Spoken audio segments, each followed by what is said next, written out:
En arrivant à Santander, après le charme de la côte espagnole, apparaît une autre particularité. La ville est bardée de capteurs électroniques. Il y en a à tous les coins de rue avec leurs antennes relais, sur les bus, dans les taxis, jusque dans la chaussée. En tout, près de 20 000 qui transmettent en continu toutes sortes d'informations. Qualité de l'air, température, intensité sonore pour dresser la carte des zones rouges les plus bruyantes. Ils surveillent aussi la densité du trafic routier et offrent des services concrets, l'aide au stationnement en pleine rue par exemple. Dans ce secteur, on voit qu'il y a 13 places. Bon, maintenant, il y a 12 places libres. Et dans cette rue, il y a 3 places qui sont libres. Au bout des rues, un panneau indique en temps réel les places disponibles. Inutile de tourner au hasard pendant des heures. Partout dans le centre-ville, Santander a déployé ce type de capteur. Il détecte le champ magnétique. Quand une voiture vient se positionner au-dessus, il sait que la place est occupée. Les transports publics aussi sont connectés. Chaque bus a sa balise de suivi. À tout instant, sa position est indiquée. Il suffit de scanner la vignette de l'arrêt de bus avec son smartphone. Ça y est. Et on obtient toutes les informations. En 3 minutes, le bus numéro 3, il va y arriver. Il est à une distance environ de 624 mètres.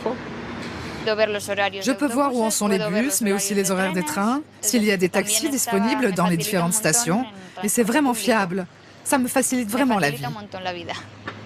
Autre application connectée, un guide de la ville en réalité augmentée. Sur l'image de la rue apparaissent les administrations ou les commerces alentours. Et sur leur devanture, comme pour les bus, des vignettes permettent ensuite d'obtenir les détails sur les promotions ou les horaires d'ouverture.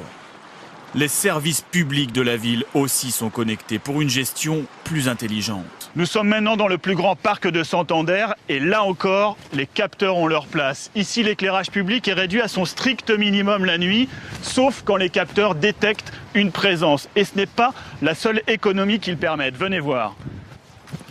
Car en plus de l'électricité dans ce parc, on cherche aussi à économiser l'eau. Et là encore, ce sont des capteurs implantés dans le sol qui mesurent le taux d'humidité. On n'arrose que si c'est nécessaire. En pleine crise, il est fondamental d'utiliser au mieux l'argent public. Et la technologie nous permet cela, d'optimiser le fonctionnement des services publics, faire plus avec moins. D'après les premiers résultats, l'éclairage public connecté permet près de 50% de consommation électrique en moins. Et Santander compte bien développer encore le principe. La prochaine étape, on va déployer des capteurs dans les poubelles. Ça va permettre d'adapter la tournée des camions en fonction des niveaux de remplissage des poubelles.